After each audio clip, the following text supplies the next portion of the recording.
katika suratul Luqman, sura iliyopewa jina lake, aya nambari 12 mpaka 19, sanaishu fi dhilali hadhihi alayati alkarimat. Insha Allah tutaishi katika vivuli baridi mwanana vya aya hizi biidhnillah tabaraka wa taala. Na kila mmoja amuige Luqmani kwa maneno atakayosema kumwambia mwanawe, ya bunayya, ewe mwanangu, la tushrik billahi inna ash-shirka la dhulmun adhim. Bango amelieka pale.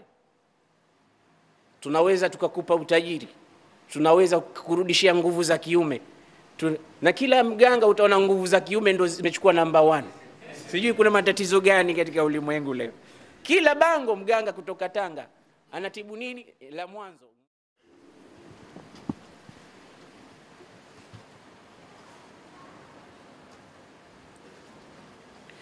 Assalamu alaykum wa rahmatullahi wa barakatuh. Alhamdulillahi rabbil alamin.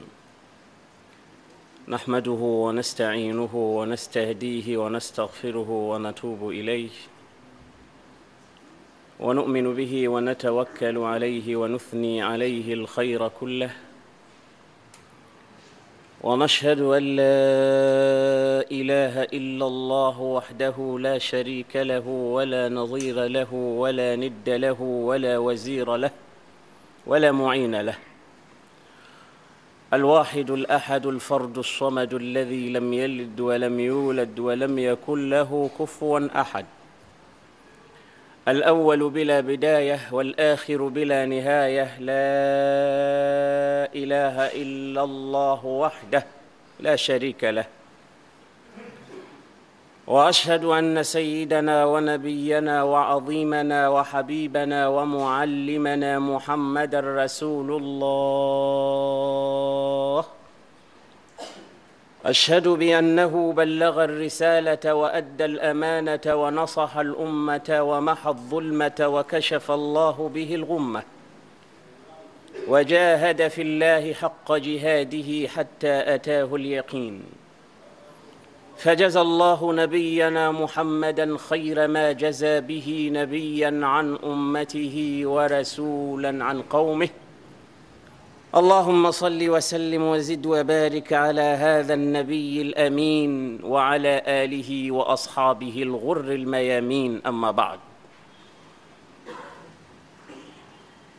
يؤتي الحكمة من يشاء ومن يؤت الحكمة فقد أوتي خيرا كثيرا، صدق الله العظيم. اللهم إنا نسألك هداك يا رب العالمين. Katika aya niliyoitanguliza, Mwenyezi Mungu Subhanahu wa Ta'ala anasema humpa hekima amtakaye, humpa busara, humpa maneno ya sawa anayemchagua mwenyewe Mwenyezi Mungu Jalla Jalaluhu. Na huyo atakayepewa hekima kwa hakika amepewa khairi nyingi. Yu'til hikmata man yasha wa man yu'tal hikma faqad utiya khairan kathira.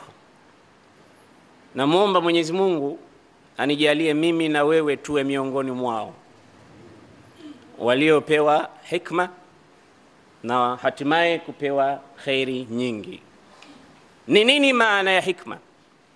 Kwa kifupi sana wanasema alhikmatu huwa an ta'mala alladhi yanbaghi fi alwaqti alladhi yanbaghi wa ala an-nahwi alladhi yanbaghi. Maana ya hikma ni kulifanya jambo lifaalo kwa wakati ufaao na kwa njia ifaayo. Kwa kifupi, definition yake ni refu sana, lakini kwa kifupi ni kulitenda lifaalo kwa wakati ufaao na kwa njia ifaayo. Kwa sababu unaweza ukalifanya lifaalo lakini wakati ukawa sio ufaao, na inaweza ikawa wakati ndio lakini si jambo la kusemwa katika wakati ule. Kwa hiyo busara na hikma ni kulisema linalofaa kwa wakati ufaao na kwa njia ifaayo. Hikma ni khairi nyingi kama alivyosema Maulana Jalla Jalaluhu, lakini kwa mtu materialist haoni kwamba hikma ni kitu chochote. Yeye anaona kitu ndiyo kitu kuliko utu. Mtu yoyote mwenye kupenda kitu, dunia na vilivyomo ndani yake, la yulqi balan kwa mambo kama haya tunayoyazungumza ya hekima au elimu au kitu chochote kingine. Ndio maana kulikuwa na msemo zamani walikuwa wakisema fasahatu Hassanin wa zuhdu ibn Adhamin hikmatu Luqmanin. Ikiwa mtu katika ulimwengu atakuwa na ufasaha kama aliyekuwa nao Hassan ibn Thabit. Sote tunamjua Hassan ibn Thabit ni mshairi wa Mtume Muhammad. lana aljafana'u ghurm yalma'na bidduha wa asyafuna yaqturna min najdatin dama وتلد بني العنقاء وبني محرق فأكرم بنا خالا وأكرم بنا عما. haya ni mashairi alikuwa akiyasema Hassan ibn Thabit, jinsi gani alikuwa mfasaha mpaka watu walikuwa kimuiga ufasaha wake. Alikuwa fasih. Inatosha ile kasida ndogo alomtolea Mtume, akasema wa ajmalu minka lam tara qattu aini wa ahsanu minka lam talid an-nisaa'u خلقت مبرأ من كل عيب كأنك قد خلقت كما تشاء. mzuri kama wewe sijapatapo kuona Muhammad, na mbora kuliko wewe wanawake hawajapatapo kuzaa. Umeumbwa, umeepukana na kila pungufu lililokuwa la aibu, kana kwamba umejiumba mwenyewe. Ukachukua kiungo hiki ukasema hiki sikitaki, ukakipachika hiki hapa ukafanya hivi, kaannaka qad khuliqta kama tashau, au kama ulimwambia Mwenyezi Mungu niumbe hivi hivi hivi hivi. Huu ni ufasaha wa Hassan ibn Thabit. Kwa hiyo wanasema fasahatu Hassanin, uwe na ufasaha kama wa Hassan ibn Thabit. wa zuhd ibn Adham, ibn Adham anaitwa Ibrahim ibn Adham, alikuwa mmoja katika wacha Mungu wakubwa huko Iraq, mpaka akawa anapigiwa mfano, umekuwa mcha Mungu na zuhudi unayo kama Hassan Ibrahim ibn Adham. Sasa wewe kama utafungamana na akhlaq au utafungamana na mambo ya ufasaha uwe nayo kama wa Hassan, alafu uwe na zuhudi kama ya ibn Adham wa Khatt ibn Muqlatin. Alafu kulikuwa na mtu mmoja akiitwa Ibn Muqla, alikuwa hodari wa kuandika, akiandika huwezi kuamini kama ni mkono uliandika. Sasa na hiyo na sifa ya tatu nayo pia uwe nayo, ufasaha unao, alafu mkono unaandika vyema na ucha Mungu, yani zuhudi unayo. Kisha akamalizia wa hikmatu Luqmanin, Mungu akakupa cha nne, hikma ya Luqman. أسمى هذه كلها إذا اجتمعنا في شخص وكان الشخص فقيرا لا يباع في السوق بدرهم. haya mambo manne yote tuliyoyataja ukikusanyikiwa wewe unayo na ukapigwa bei marikiti unauzwa, huwezi kununuliwa hata kwa shilingi moja, maana yake huna thamani. Kama leo vitu vilivyokuwa ghali kwa sababu ya Ramadhani, lakini mimi nasema hii ghali ndo rahisi. Yule mshairi alikuwa akisema idha ghala shay'un taraktuhu fayakunu aghla ma yakunu idha ghala. Idha ghala shay'un taraktuhu, kikiwa ghali kitu huwa nakiacha, fayakunu arkhas ma yakunu idha ghala. Kwa hiyo ninapokiacha ndo kinakuwa rahisi zaidi kuliko vilivyokuwa kikiuzwa, kwa sababu umekiacha sio ghali tena. Kwa hiyo Ibn Muqla, Luqman, Hassan ibn Thabit, Ibrahim ibn Adham, sifa zao zote uwe nazo wewe, lakini huna kitu, huna hela. Watu hata wakikunadi unauzwa marikiti, huwezi kununuliwa hata kwa dirhamu moja. Nikasema materialist hawafahamu kwamba hikma ni kitu kikubwa sana. Ndiyo Mtume akasema alhikmatu dallatul mu'min aynama wajadaha fahuwa ahaqqu biha. Hekima ni kipotewa cha Muislamu, mahala popote akikipata yeye ndo mwenyewe akichukue kwa thamani yoyote. Introduction hii nataka kuongelea suala zima la mtu anayeitwa Luqman aliyepewa hekima na Mwenyezi Mungu Subhanahu wa Ta'ala. Katika suratu Luqman, sura iliyopewa jina lake, aya nambari 12 mpaka 19, sanaishu fi dhilali hadhihi alayati alkarimat. Insha Allah tutaishi katika vivuli baridi mwanana vya aya hizi biidhnillah tabaraka wa taala. Naomba uniazime masikio yako, hasa ukiwa katika mwezi mtukufu wa Ramadhan, bali niazime masikio ya moyo, kwa sababu ndani yake kuna taalimu wa adab yajibu ala kulli muslimin an yataallamaha. Ni juu ya kila Muislamu ayafahamu haya. Luqman hakuwa nabii, Luqman hakuwa rasul, Luqman alikuwa mtu wa kawaida. Ni kipi kilichomfanya Mungu mpaka amemtaja katika Qur'an kama alivyowataja manabii 25 na marasuli? Ni kipi kilichomfanya mpaka sura miongoni mwa sura za Qur'an imepewa jina lake? Bila shaka kuna habari kubwa. Ni nini lililopelekea akatajwa katika suratu Luqman? Hekima aliyopewa. A'udhu billahi minash shaitanir rajim. Walaqad atayna Luqmana alhikmata an ishkur lillah ومن يشكر فإنما يشكر لنفسه ومن كفر فإن الله غني حميد. Allah ameanza hivi mazungumzo hayo. Hakika walaqad, ukiona mahala katika Qur'an walaqad ujue kuna kiapo. Anaapa Mwenyezi Mungu au taakid, anasisitiza masala. Walaqad atayna Luqmana alhikma, hakika tumempa mja wetu Luqmani hekima ile tuliyoitaja. Anishkur lillah, kamwambia mshukuru Mwenyezi Mungu, na kila aliyepewa hekima amshukuru Mwenyezi Mungu. Wapo watu wanajua kwamba wamepewa hekima, kwa sababu ar-rijalu arba'a, rajulun yadri ويدري أنه يدري فذلك عالم فاسألوه. Yupo mtu anajua na anajua kwamba amejua. Wewe mzee, kila unapoona vijana wanakufuata wewe kukiharibika mambo, ujue umepewa hekima.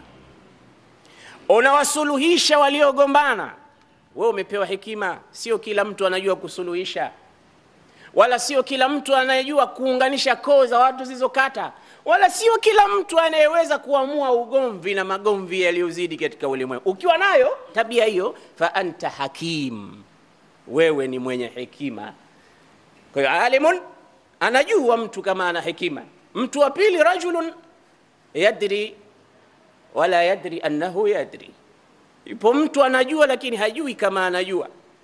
Huyu ni mwanafunzi wa kawaida. Wa rajulun la yadri wa yadri annahu la yadri. Yuko watatu, hajui na anajua kwamba hajui. Fahadha jahilun fa'allimuhu, huyu ni mtu wa kawaida anatafuta kusoma, msomesheni.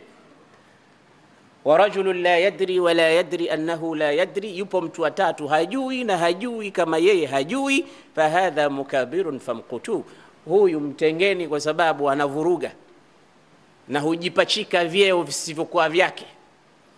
Huwa alladhi yuallimu qabla an yataallama wala yakhafu an yandama wa idha athima la yandam. Ni mtu ambaye husomesha kabla ya kusoma, na hata akisomesha akikosea hajuti juu ya makosa yake. Alimun, jahilun, mutaallimun, mukabirun. Mwenyezi Mungu anasema laqad wa laqad atayna Luqmana alhikma, hakika tulimpa Luqman hekima. Anishkur lillah, mshukuru Mwenyezi Mungu. Na kumshukuru Mwenyezi Mungu ni moja pia katika hekima, kwa sababu kile ulichokuwa nacho wewe umepewa. Alimta annahu min Allah, umejua kwamba kinatoka kwa Allah, hakitoki kwa fulani, hakitoki mashariki wala magharibi wala janub wala shamal, inma huwa min indillah, wama bikum min ni'matin famin Allah. Ukanyanyua mikono ukasema alhamdulillah, ukamshukuru Allah, Allah anapenda, anafurahi. Limadha? wa qalilun min ibadi ash-shakur, sababu katika waja wangu ni wachache ambao wananishukuru. Kwa hiyo anapotokea mtu akamshukuru Mungu, tayari ni element za hikma.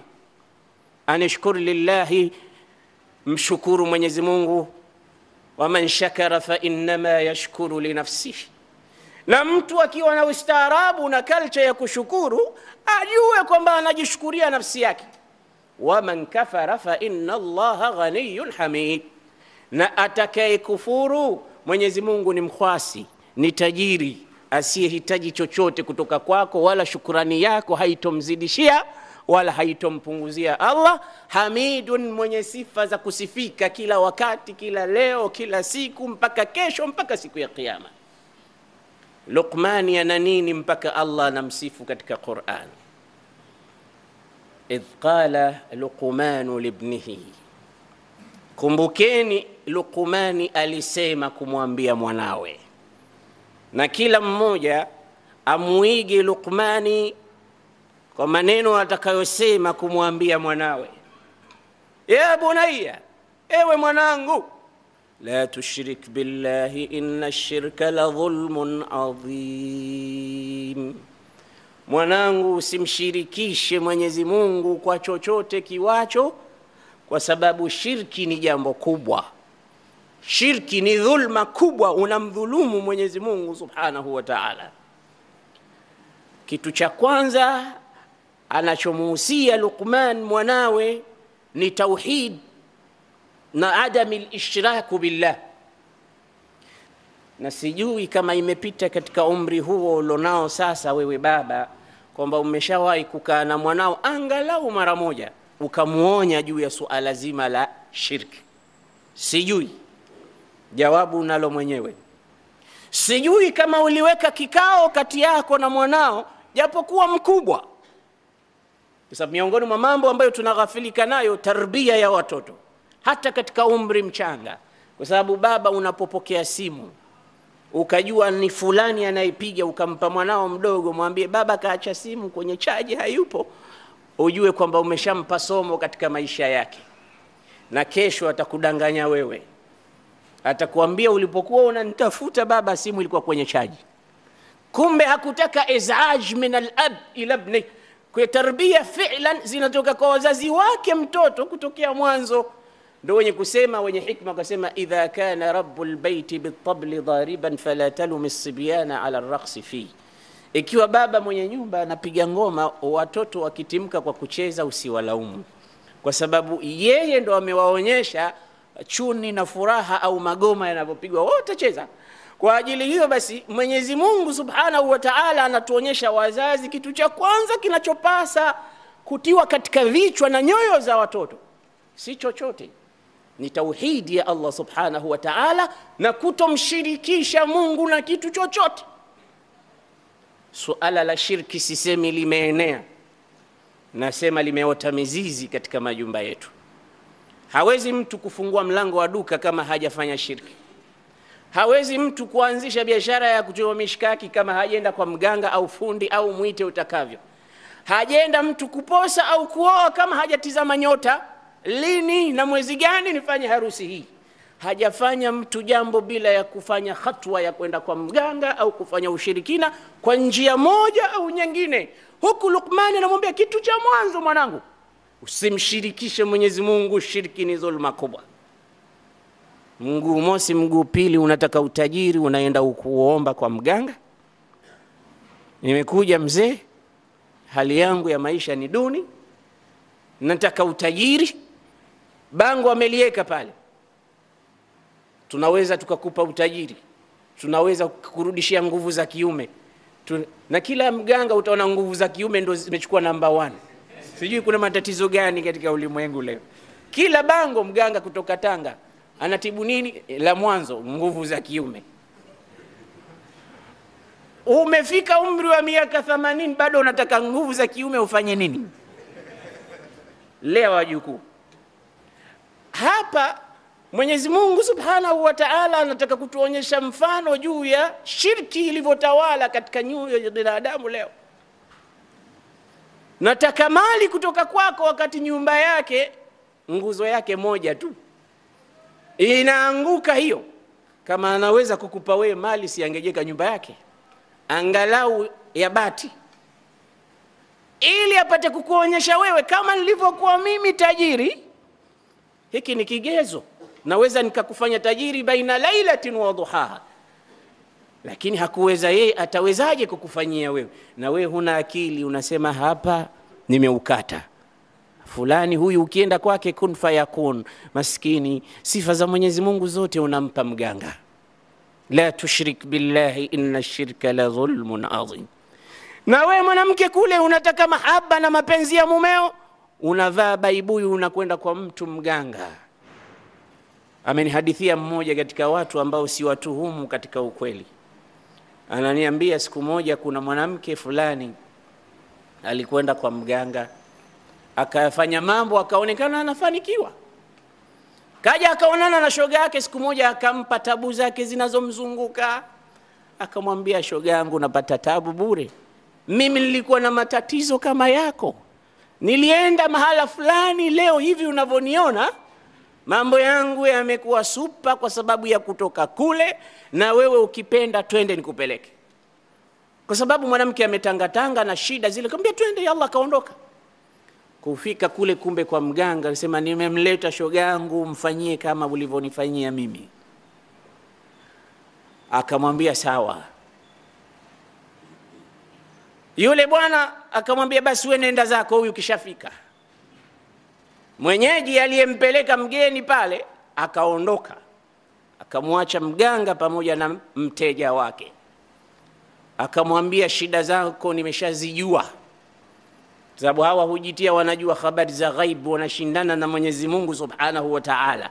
Ukienda pale na kuambia najua maisha yamekuwa magumu. Haya, nani asiyejua kama maisha magumu hapa Zanzibar? Nyumba zote fanya analysis, utakuta 99% watakwambia maisha magumu. Sasa ukienda wewe akisema maisha magumu, sisema sijui kajuaje, astaghfirullah, maskini anakula innocent money. Utaondoka hapo huna kitu, atakufanya vibaya. Akamwambia matatizo yako nimeyajua, solution yake ni ndogo sana. Ingia huko chumbani, vua nguo zote. Anaingia kule, anauliza hizi nguo kuzivua nini kinachokuja baadaye? Baada ya muda anaona mganga anamkamata, anataka kumfanyia machafu. Anambia mganga, imekuwaje? Anasema kwanza, dawa ya kwanza, kuna dawa lazima upakwe na hupakwi dawa hii isipokuwa kwa njia hii. Akamwambia basi leo itakuwa kazi hiyo haiwezi kufanyika kwa sababu niko katika duty, niko katika mizunguko ile ya kina mama. Basi dawa imeharibika, basi kwa hiyo wewe nenda, lakini ukimaliza tu urudi. Akaondoka bibi huyu, hajarudi tena. Akamtafuta shoga yake, akamwambia umenifanyaje shoga yangu? Akamwambia nini? Unanipeleka kwa mtu anataka kunifanyia maovu kama hivi? Asamwambia mimi mwenyewe nilipokwenda nilifanywa hivyo hivyo na nimefaulu. Wewe si unataka kufaulu? Mimi nilivyofaulu nilichofanywa ndo hicho hicho. Na leo mambo yangu yamekuwa mazuri. Wewe kama hutaki utajijua. Basi kama kufaulu kwenyewe ndo hivyo, angalau alikuwa kidogo ana akili mwanamke, basi siwezi tena kwenda. Kuna mengi kuliko hayo. Ukishiriki ushirikina utashirikishwa katika vitendo vya ujahilia na viovu. Mwisho utafika pahala mpaka kuku wanaweza wakakucheka unapotembea katika barabara. Shirki billah. Mtume sallallahu alayhi wasallam anasema alkahinu kadhibun wa in sadaq. Mchawi ni muongo hata akisema ukweli. Fahamu kwamba ni uongo mtupu. Na yule mwenye kwenda kwa mganga yule, Mtume sallallahu alaihi wasallam anasema man ata arrafan au kahinan wa sa'alahu an shay'in wa saddaqahu bima qala faqad kafara bima unzila ala Muhammad. Atakaye kwenda kwa mganga au kuhani akamuuliza jambo akamuamini, amekufuru aliyoteremshiwa Mtume Muhammad. Wanaokufuru ni wengi. anasema ikiwa mtu atakwenda asimuamini, ameenda tu, basi anasema la tuqbalu lahu ibadatu 40 yawman, sala zake za siku 40 hazitokubaliwa. Umeenda tu kuamini. Hapo kuna masala madogo. Ndio maana akasema inna dhulma inna shirka la dhulmun adhim, hakika ushirikina ni dhambi kubwa na ni dhulma kubwa. Kwanza unajidhulumu mwenyewe, kwa sababu dhambi ya shirki Mungu haisamei kama utakufa mshirikina. inna Allaha la yaghfiru an yushraka bihi wa yaghfiru ma duna dhalika liman yasha. Mungu hamsamei mshirikina akifa katika shirki, anasamee mengineyo. Hata mtume kulikuwa kuna kauli nzito kutoka kwa Allah, anaambiwa bwana mtume, la in ashrakta la yahbatanna amaluka wala takunanna min alkhasirin. Hata wewe Muhammad ukimshirikisha Mola wako, amali zako zote tutaziporomosha na utakuwa miongoni mwa watu waliopata hasara. Hata wewe. Mtume anaambiwa hivyo. Kama mtume anaambiwa hivyo, je, wewe na mimi? Ogopa sana. Na huyu Luqmanu ilikuwaje akayajua mambo haya makubwa wakati yeye si mtume? Hii inaonyesha wazi kwamba al-aqlu wan-nafsu idha safat wa idha zakat tabi'at ta'alim Allah wa manahajiha. Mwenyezi Mungu akijalia nafsi yako, nafsi yangu na ya yule zikiwa safi, nafsi hizi zenyewe kwa zenyewe huokoka zikaenda kule ambako Mungu anataka. Nafsi tu ikiwa safi. Waumini, Waislamu wanapokuwa na roho safi, basi kule anakotaka Mungu wenyewe huelekea hata kabla ya kumurikwa, kwa sababu nafsi zao tayari zimekuwa safi. Hata kusema wanasema maneno, ukitahamaka kumeshuka aya inafanana na maneno walioyasema. Kwani Saidna Umar alikuwaje? Anakaa anamwambia Mtume, ya Rasulullah, mimi nimefanya observation hapa aliposimama Nabii Ibrahim, lazima tusali hapa. Kwa nini tusisali hapa? Hapa pananijia kumbukumbu nzito sana, mahala pakubwa hapa. Ya Rasulullah, ma dharra law sallaita fi hadha almakan. Hebu sali hapa ya Rasulullah, tusali na sisi. Mtume anambia, mimi sijaamrishwa kusali hapo, nitafanyaje kitu ambacho Mungu hajaniambia? Mara aya inashuka, wattakhidhu min maqami Ibrahima musalla. Mmeona nafsi inapokuwa imetakata, Mungu anaisadikisha maneno anayozungumza. Omar huyo, imeshuka aya. Na sio hilo tu, anakwenda nyumbani kwa Mtume, anaona wake zake Mtume, anasema ingelikuwa mimi ndo nina amri, ingekuwa wake wa Mtume wana nguo zao special wanavaa kuliko wanawake wetu. Iwe kuna tofauti kati ya wake zetu na kati ya wake wa Mtume sallallahu alaihi wasallam. Ikashuka aya ya hijab. Sio hilo tu, wakati watu wanalewa, wanakunywa pombe usiku na mchana, mpaka katika sala watu wanalewa na wanaendelea na sala, inakuwa kichwa chini miguu juu. Mtizameni aliyewasalisha watu siku moja na Abdullah ibn Mas'ud yupo, amesalisha salatul fajri raka 4 kwa sababu amelewa. Alipotoa salamu akawauliza wasalihina, ni kuongezeni? Abdullah ibn Mas'ud akasema, la zadana Allahu min amthalik, Mungu asituzidishie watu kama wewe. Utuongeze nini? Umetusalisha raka 4 badala ya raka 2, alafu unatuuliza ni kuongezeni? Hakadha yasna usukr wal khamr. Hivi ndivyo ulevi unavyofanya. Omar aliomba dua wakati watu walikuwa wanalewa, akasema, Allahumma anzil alaina fil khamri bayanan shafia. Ya Rabbi, tuteremshie maneno yanayotukataza kabisa kabisa, yasiyokuwa na kiza juu yake kuhusu suala la pombe, ya Rabbi. Baadaye ikashuka aya, innamal khamru wal maisiru wal ansabu wal azlamu rijsun min amali shaitani fajtanibuh. Maneno yanashuka vile alivyotaka Umar ibn al-Khattab. Na mara nyingine Mtume anataka kumsalia mmoja katika wanafik salatul janaza, anamwambia, ya Rasulullah, atusalli alayhi wa huwa munafiq? Unamsalia huyu, unakumbuka huyu Abdullah ibn Ubay ibn Salul alikufanyia nini? Kumbuka alivyomtuhumu mkeo, kumbuka alivyotia shaka kati ya Waislamu, kumbuka alivyopiganisha watu, kumbuka alivyowaita Ansar kilab, kumbuka. Leo unataka kumsalia ya Rasulullah? Mtume anasema sijakatazwa, anataka kusali, ameshuka Jibril, wala tusalli ala ahadin minhum mata abada, usimsalie mmoja wao katika hao wanafiki abada. Mtume anaondoka, anasimama kaburini, anashuka Jibril, wala taqum ala qabri. Umar anasema neno linashuka, aya zimesuka za binadamu anavyoumbwa. ولقد خلقنا الإنسان من سلالة من طين ثم جعلناه نطفة في قرار مكين فخلقنا النطفة علقة فخلقنا العلقة مضغة فخلقنا المضغة عظاما فكسونا العظام لحما ثم أنشأناه خلقا آخر. wakati watu wanaandika wahi huu walipofika hapa jinsi ya stage za kuumbwa mwanadamu, Saidna Umar akasema wallahi hivi kama ndo binadamu wanavyoumbwa, fatabarakallahu ahsanul khaliqin, ametukuka Mwenyezi Mungu mzuri wa kuumba kama yeye hakuna. Mtume anamwambia Umar, umejuaje? Hakadha unzil, andika hivyo ndivyo aya ilivyomalizikia, fatabarakallahu ahsanul khaliqin. Hizi nyoyo zimemtambua Mwenyezi Mungu zikawa safi, zinaweza zikafanya kitu wala sio wahi, lakini wahi ukashuka kwa ajili yake. Ndio maana Saidna Umar wala hakuwa na ugomvi na watu. Watu walikuwa na ugomvi naye ni mahasidi zake tu, wasiopenda kuona mazuri kwa mtu yoyote mwingine.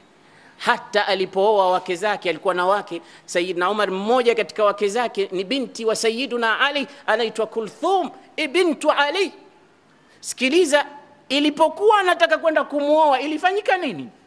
Anakwenda anambia, ya Ali, zawijni bintak Kulthum, nimekuja niozeshe binti yako Kulthum. Saidna Umar anamwambia Ali ibn Abi Talib, binti yako namtaka awe mke wangu na kuomba niozeshe. Umar anataradhilia.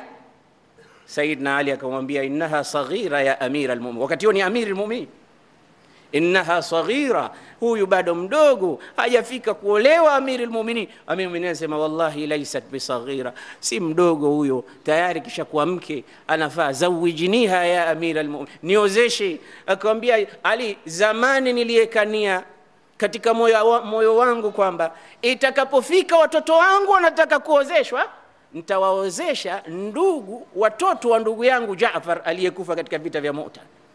Sana Kulthum nimemweka atakuja kuolewa na watoto wa ndugu yangu, yani bani ammi zake. Akamwambia Ali, mimi kila nitapotizama hadithi ya Mtume inayosema kullu sababin wa nasabin yanqati'u yawm alqiyama illa sababi wa nasabi, nasaba zote zitakatika siku ya kiyama, sababu zote zitakatika siku ya kiyama, isipokuwa sababu yangu Mtume na nasaba yangu haitokatika. Mimi utakaponiozesha binti yako ni nasaba hiyo ya bwana Mtume, kwa sababu Kulthum kazaliwa na Sayyida Fatima, Fatima kazaliwa na Sayyiduna Muhammad Rasulullah. Kwa hiyo nasaba yangu nitakapomuoa huyu lan yanqati'a abadan, haitokatika, kwa sababu ni nasaba ya nani? Ya Mtume sallallahu alaihi wasallam. Alipotajiwa hadithi hizi, Saidna Ali akalainika moyo wake, akasema basi sawa, saursilu ilaiha, nitamtuma binti yangu, saursiluha ilaik, nitamtuma nyumbani kwako, atakuja. Irradita biha zawajtuka biha, zawajtukaha, ukiridhika naye nimekuozesha. Kama hujaridhika baada ya kumuona, maana mara nyingine watu hutaka kuoa lakini hawajaona, basi utatuambia. Akasema sawa. Yuko nyumbani amepumzika. Umar, Kulthum anagonga, amechukua nguo, ametumwa na baba yake, anamwambia, ya Kulthum, idhhabi bihadha athawb ila amiri almu'minin fa in aradaha, muulize nguo hii babangu amenipa, unaitaka? Ukiitaka nipe jibu, kama hajaitaka pia akuambie. Na hawa ni watu waliopewa hikma vile vile. Hakumtuma kumwambia nenda Umar anakutaka, katizami kama akakupenda au vipi, aje atuambie. La, hii nguo muulize babangu amenituma, unaitaka au huitaki? Basi alipokwenda akamwambia Amir al-Mu'minin, inna abi yursilu ma'i hadha athawb, ana kuuliza aturiduhu, unaitaka au huitaki? Akamwambia la, mwambie baba yako laqad radina bihi, tumeridhika nayo hiyo nguo. Akarudi nyumbani Kulthum maskini hajui nini kinaendelea. Kufika akamwambia ya abati qad radiya amirul mu'minin bihadha athawb, ameridhika nayo nguo hiyo, lakinnani raaitu ajaban, nyumbani kwake mimi niliona ajabu. Nini umeona mwanangu? Anasema lamma waqaftu amama Umar kana la yanzuru ila thawbin wa inma kana yanzuru ilayhi. Nilipofika kwake hata nguo yenyewe ulionituma alikuwa haitizami, ananitizama mimi tu. Sasa mimi sikufahamu, anaangalia nguo ananitizama, akili inaanza kusearch, inafanya kazi. Mdogo, lakini anasema mbona akinitizama mimi zaidi kuliko nguo ulionituma kwa ajili yake? Akamwambia binti yangu, huwa zawjuka qad zawajtuki biha, nimeshakuozesha, huyo ni mumeo tayari, umeshaolewa na Amir al-Mu'minin. Akamchukua akaenda naye nyumbani akaishi naye. Ninachotaka kukuambia, maisha ya Umar ibn al-Khattab na Kulthum binti Ali ibn Abi Talib yalikuwa sio ya kawaida, kwa sababu ilifika wakati Kulthum alipeleka kidani kama zawadi kwa mfalme malkia wa Rum. Herakla yule malik alikuwa na mke wake, ilikuwa kawaida wale wajumbe wanapotumwa wanapelekeana zawadi. Basi Kulthum akamtafutia manukato, udi, nini, vitu kama vile, akampa yule mjumbe ampelekee queen kule wa Herakla au Hercules wanavyomuita. Alipofika kule mwanamke akapenda zawadi zile, na yeye akamletea Kulthum kidani kizuri ili iwe zawadi, anamlipa. Ilipofika Saidna Umar akatangaza as-salatul jami'a, watu wakaingia msikiti. Kuna nini? Kasali rakaa 2. Baadaye akatoa khutba akasema